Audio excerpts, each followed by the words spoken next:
Alrighty, guys. So 2020 is here, and yeah, I know I'm a little late.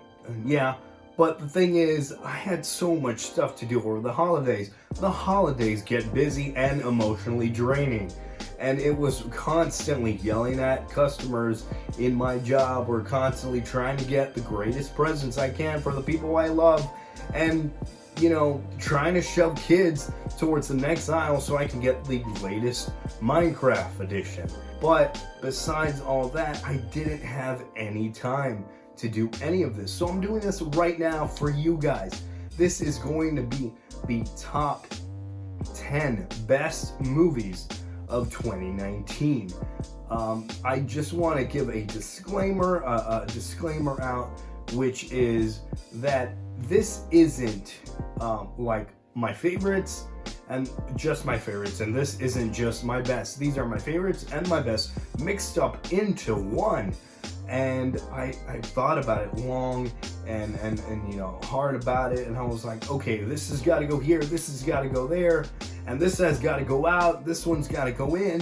So out of all, I got it. I'm gonna start off with the honorable mentions. Now, by the honorable mentions, what I mean by that is these are the ones that didn't quite make the list. Now, that doesn't mean that they are bad movies. Guys, I just want to let you all know this doesn't mean they are bad films. These are just ones that didn't make my top 10. So, let's start it off. I'm just going to list them off from here, then go into my top 10. Honorable mentions: Fighting with My Family, Shazam, Us, Endgame, and what was the other one? Alrighty, guys, well, here are my top 10 best movies of 2019, of last year, and they are in order. By the way, I am sick, so just in case I start coughing out of nowhere, I apologize. So starting at number 10, Toy Story 4. Yes, this one had to be on there because I think it was the best animated film of the year. Every time I was looking at the background for this film, everything seemed so real. The toys seemed real, especially in that opening, scene, in that prologue. Everything seemed like it was just, I was watching a real movie, not an animated one, until the toys started talking. Next, for number 9 is Rocketman. Now, I am not a big guy on musicals. No, I'm not. I don't like musicals. I don't like sitting down for musicals. There are only a couple which I can say that I will tolerate.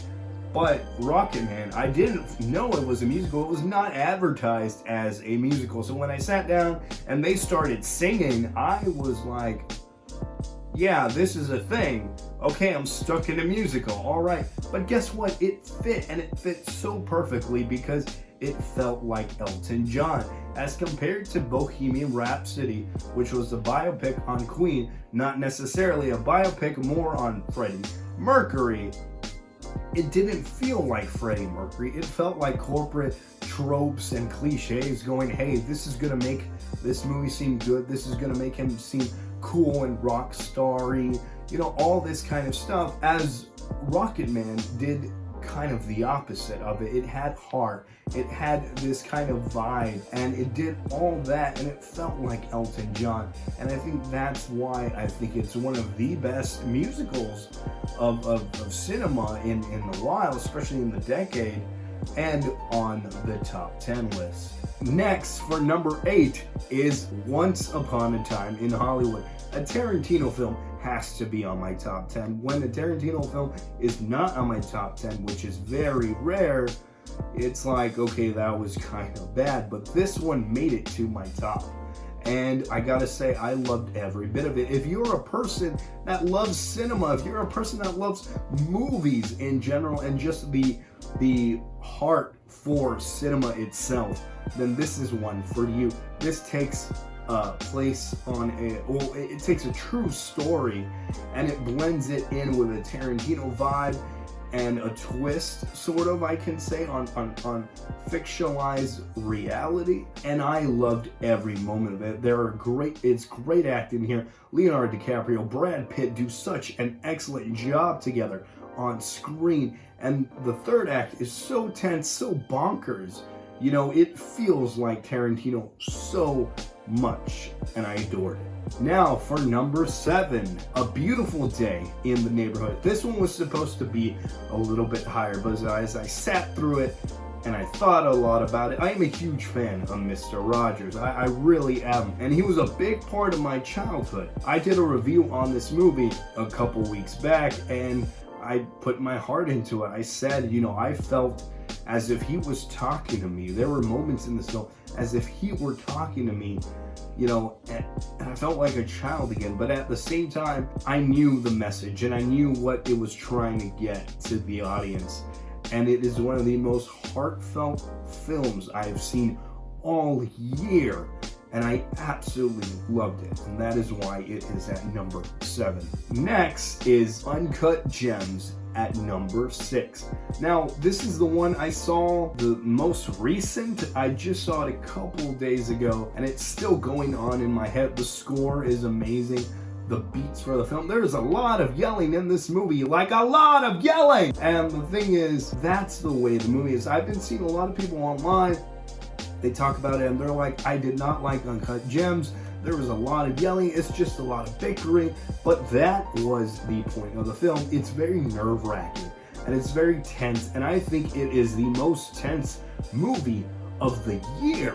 Alright, so I'm going to go into my top 5 now. Now, the top 5 are obviously the big ones of the year and the ones that really stood out for me and had a real fighting chance on it. And so I'm going to start obviously with number 5, Joker. Yeah, Joker. Joaquin Phoenix does an excellent job as Joker. This was one of my favorites of the year, one of the best of the year. Every scene, every shot felt like it was a homage to older 70s cinema. It felt like it was grasping a new concrete on superhero films and on that genre. And that's what it was. It was so new, it was so fresh. I mean, there was a lot of stuff in that film that classic films have already done. But the thing is that it felt fresh in the superhero genre because we don't get that kind of stuff. You know, we don't get that kind of riskiness. We don't get the balls for all that, and they put it in there. Now, I know people went overboard on it. They were like, oh, this is the most violent movie of the year. This is the most violent movie ever. But it's not. It was not. There's like literally like 4 killings in the film. But it did have such an impact on me and as well as others, so Joker's up there. Now for number 4, Netflix's Martin Scorsese and Netflix's The Irishman. Now, The Irishman, I had saw this film as a mini-series. I cut it up into mini pieces, and I saw it because I was like, I'm not gonna sit through it. I'm not gonna have time. Me and Jess, you know, we're always doing a lot of stuff, so I didn't think we were going to get through all 3.5 hours just sitting there, and I didn't want to bore myself. Not that it is boring. It's not boring at all. The dialogue is so rich, you know, everything, the background is great. You know, the scenes with Joe Pesci. I think Joe Pesci really outdoes himself in this movie. It really feels like it is his movie, even though he's there in the background. You know, he doesn't do much till the 3rd act, but when he does do something, you feel it, you recognize it. And if you haven't seen this movie, go out and not go out and watch it, you know, get on your couch and watch it. It's on Netflix. I think this is one of Martin Scorsese's best, and it has such a tone of Goodfellas, which happens to be my favorite Martin Scorsese film. So next is The Lighthouse. Yeah, The Lighthouse was going to be my number 1. It was going to be my favorite. It had been for the longest time within the year. As soon as I saw it, I was like, this is my number 1. It is so weird. It is so strange. I think it is the weirdest film of the year, you know, besides Midsommar, which is both by A24. But I really think that Robert Pattinson and Willem Dafoe do such an excellent job with their performances. And it's just these two guys, and you feel like you've gone back into time. You feel like you sat there and then you're just like, you know, it's like you're watching a very, very classic film. And I loved it. I loved every bit of it, the ambiance. And I think that's what movies are missing nowadays. And I think I said it in my Lighthouse review, is horror movies, especially horror movies, are missing ambiance. And Lighthouse has that ambiance. And more movies, it doesn't have to be horror films, but more movies nowadays need to focus a lot on ambiance. And I think the Lighthouse covers it so much. Now, my top two. Number 2 is Marriage Story. Now, Marriage Story is produced and released by Netflix. They put it on there, so if you haven't seen it, go watch it. It has Adam Driver, Scarlett Johansson, and Laura Dern. And it is such an excellent movie. It is a tale, for those that you don't know, it is a tale about divorce and about the steps and going through it. But what is so odd, but yet warming at the same time, is that it shows you every bit of the way through a divorce. It shows you the good stuff, the bad stuff, the funny stuff, and along the way you start feeling for this character. And this movie, Marriage Story, felt so close to me, to my heart, because coming from a family that is divorced, it really got to me. And it is one of my favorites of the year. I've seen it like already 3 or 4 times, thanks to Netflix for putting it on there, that I can see it multiple times already. But I loved every bit of it, and the acting performance from Adam Driver and Scarlett Johansson really stretched this movie to its good use, and it is excellent in every way. I really felt something for this film, and it was hard that to not put it at 1. It was very hard, but the thing is, I really loved Marriage Story. Now, for my number 1. You probably already guessed it, since I already went through the list and since I already went through my honorable mentions. And if you know me, I've already talked about this in front of you. I probably bored you with how much I enjoy this movie, how much I think this movie is amazing, and probably not only the best of the year, which, yes, it is at my number 1, but I think it's one of the best in years, and that is Parasite. I honestly think that Parasite is so damn good. This is cinema, this is movies. To take different emotions at every single turn, to take different, moods and styles at every single shot. There was points in the film, for those of you that don't know what Parasite is, I can't really explain it without getting into spoilers, and I'm not going to go into any spoilers. But all I can say is that that movie took different moods. At first, I was laughing. I was laughing for the first 10 minutes. And then towards the second act, my mood completely changed until I had a jaw-dropping moment.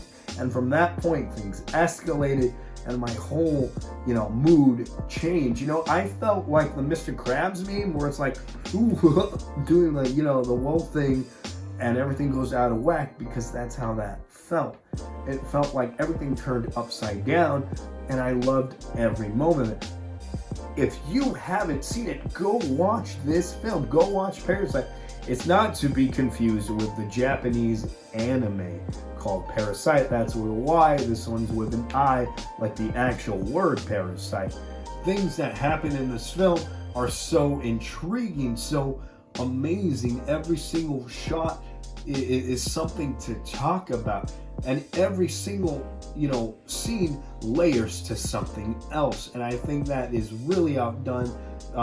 I don't specifically know how to pronounce the director's name, but he does an excellent job in this film.